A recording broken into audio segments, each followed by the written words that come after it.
Hello and welcome back to Seaside Garage. Considering this is an injection engine, it is starting like a carburetor engine. Something is not completely right. But anyway, once it's running, it's running.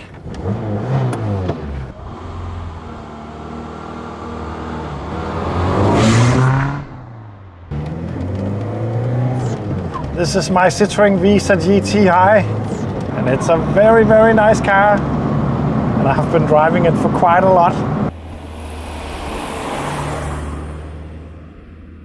There's still stuff that I need to do to this car. It is a driving project. For instance, the heater controls are iffy. I can't really seem to turn the heat completely off, which means that it is a little bit hot to drive in from time to time. On a day like today, for instance. So bear with me that the windows will be slightly open to just avoid me being completely boiled. Or is it called so sweet when it's in a Citroen?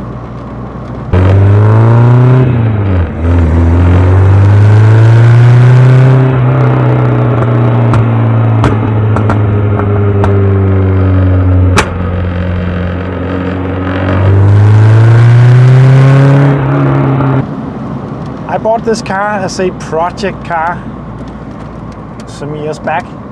It didn't really need that much. It had a MOT that just had expired. It was never driven after the MOT.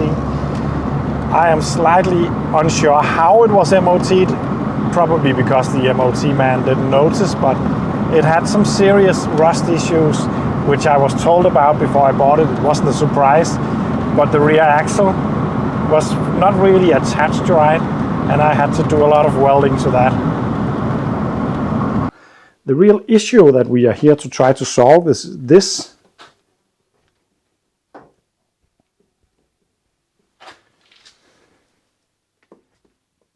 I don't know how well it picks up, but the entire wheel is loose because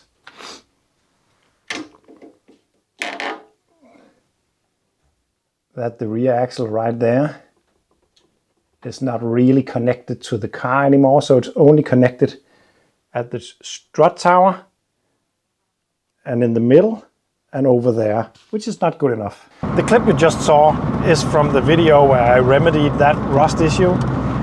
There is a complete playlist on this car from when I got it to up until this point. All the work that I have done to it so far is documented in there. So if you're interested in a Citroen Visa and how to fix cars, I highly suggest to check that video series out.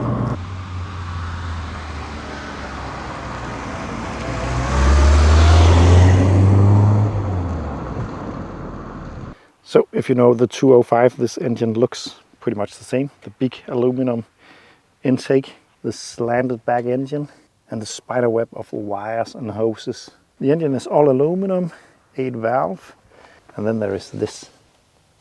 Citroen, what are you doing?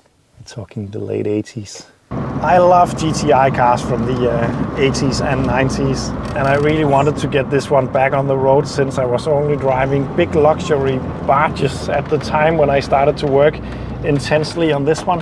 I was driving my S123 station wagon 300 turbo diesel Mercedes and the Renault 25 V6 Turbo, which are really, really seriously cool cars, but they are definitely not hot hatches.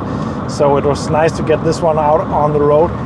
And at the same time, I realized my Lancia A112 air bath. It turned out that it was so rusty that I had to take it off the road.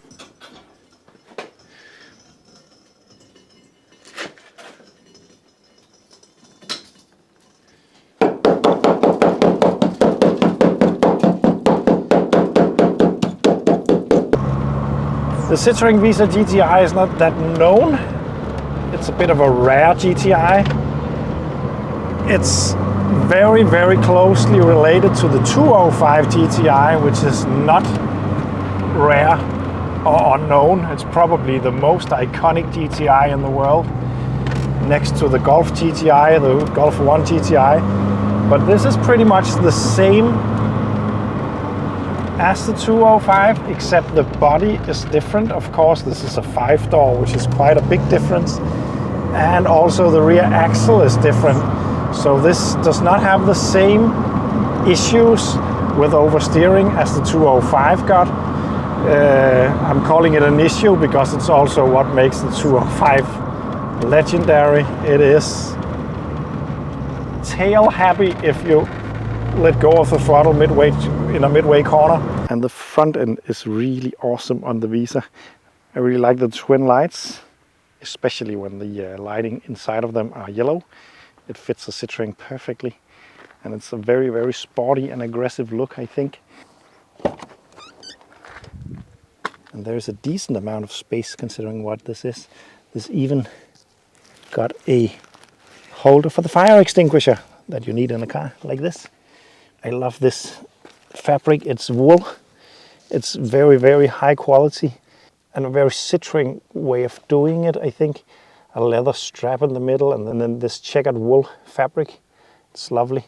The plastic though is a bit plasticky. There's quite a lot of space in the boot and rust, unfortunately. But the size back here is definitely decent.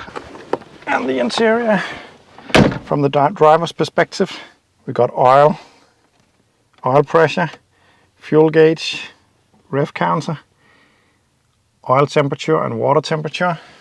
Down here we got a very Duplo-like, I would say. I don't know if that translates because I think Duplo is Danish. But Fisher Price maybe, the buttons. It could be from some kind of playset. But it works and it's very tactile for sure. And then here we have the electric windows and a wheel to adjust where the heat and the airstream will go, to the feet and to the hat.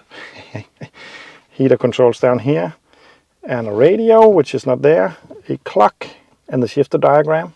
There is no glove compartment in this, only a small hole right here for stuff, and then down there. Then we've got a knob to adjust the mirrors. And then the steering wheel. I love the steering wheel. I got the correct Bosch for it.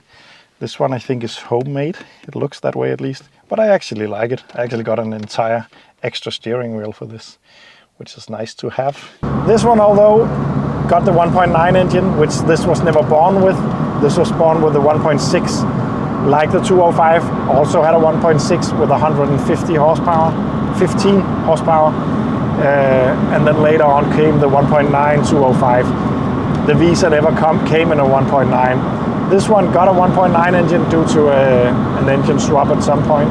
It's not a 205 engine, it's a Citroen BX engine, coupled together with the intake and so on from the 1.6 engine. So I'm not sure what the power output for this will be, but at least 115, probably closer to 130. And it's not slow. It's definitely not slow. What about a quick 0 to 80 test? Woo.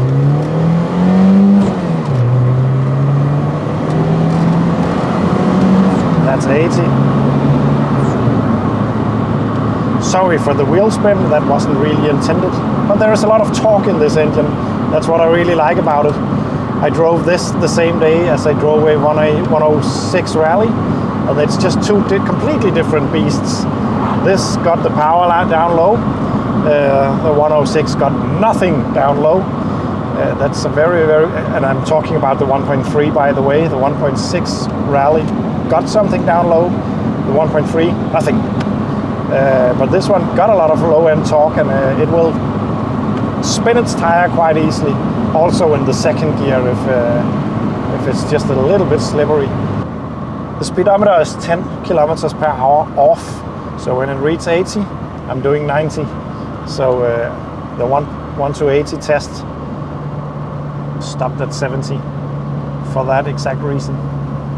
As mentioned, it's a bit of a driving project still. I just got it MOT'd and started driving it. I need to fix that heating system in here. I got some rattles and clunks somewhere that I also would like to fix.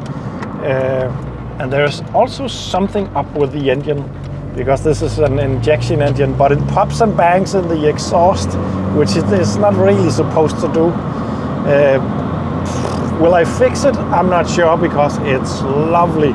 It's probably getting a little bit too much fuel there. I don't think there's any dripping injectors or anything, but just a bit of excessive fuel maybe. It also tends to cut out sometimes when I clutch out really quickly. It could be much. It could be many things. It could be a small vacuum leak or something, but yeah, there's something to look at there. Then I got a bit of a shake going past 100 kilometers per hour. I got the original alloy rims for this. They are completely knackered, but I hope to restore them at some point and get them on, because I didn't really like the rims on this. I actually started to like them now that I drive it. It looks nice because it fits the wheel arches and so on. But they definitely need some new rubbers. But below 100 kilometers, which is where I normally drive, it cut out, which is where I normally drive this, it's fine. And that is definitely also where the Citroen Visa shines. It is below 100 kilometers per hour on tight, twisty roads like these. Very fun. It's a shame that there are so many houses on this road, because I just really want to give it all it got on these small dirt roads. That could be a lot of fun. But I think people would be slightly annoyed and terrified.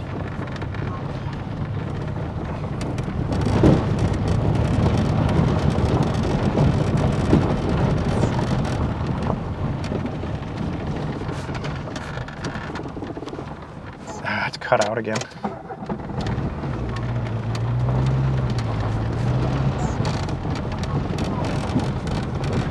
I need to figure out why it's cutting out. I think it's because it's over-fueling for some reason. It just doesn't want to go to idle without a blip of the throttle. Once it's at idle, it will stay there forever, but dropping to idle, it could also be the idle valve, to be honest, now that I think about it. And now this car is back on the road. You would probably expect me to sell it in a couple of months, because I normally do that. I don't keep my cars for long once they are driving.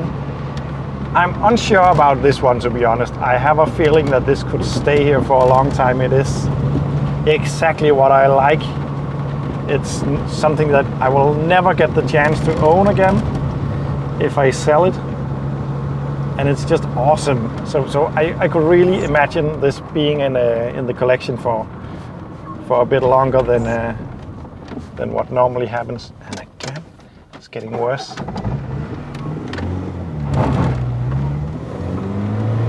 One thing I have decided about this one, I normally say that I want to use my cars all year round. I don't want to save them.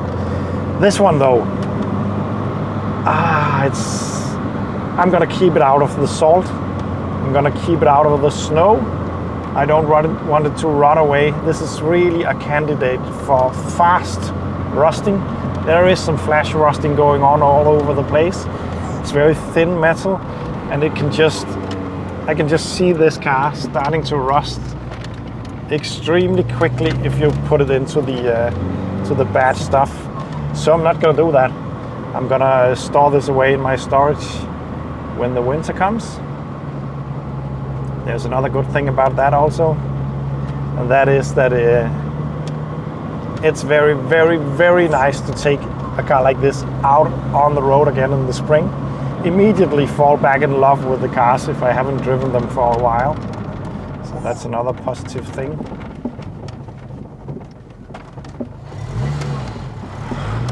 That was a little bus. So anyway, thank you for watching. Driving this reminds me that I have another GTI in my storage facility that I'm not sure I even ever made a video about it. I have shown it in my garage update tours, but I don't think I ever made an introduction video about it. It's a Rover Metro GTI from the early 90s with the 1.4K series engine and 105, I think. 95, I think, horsepower on a twin cam engine. It's not hugely impressive, but it's a really, really cool little car. It got hydro gas suspension, which is pretty cool. It's not a Citroen, but it's more Citroen than this when it comes to the hydraulic department. It's a hydraulic suspension system.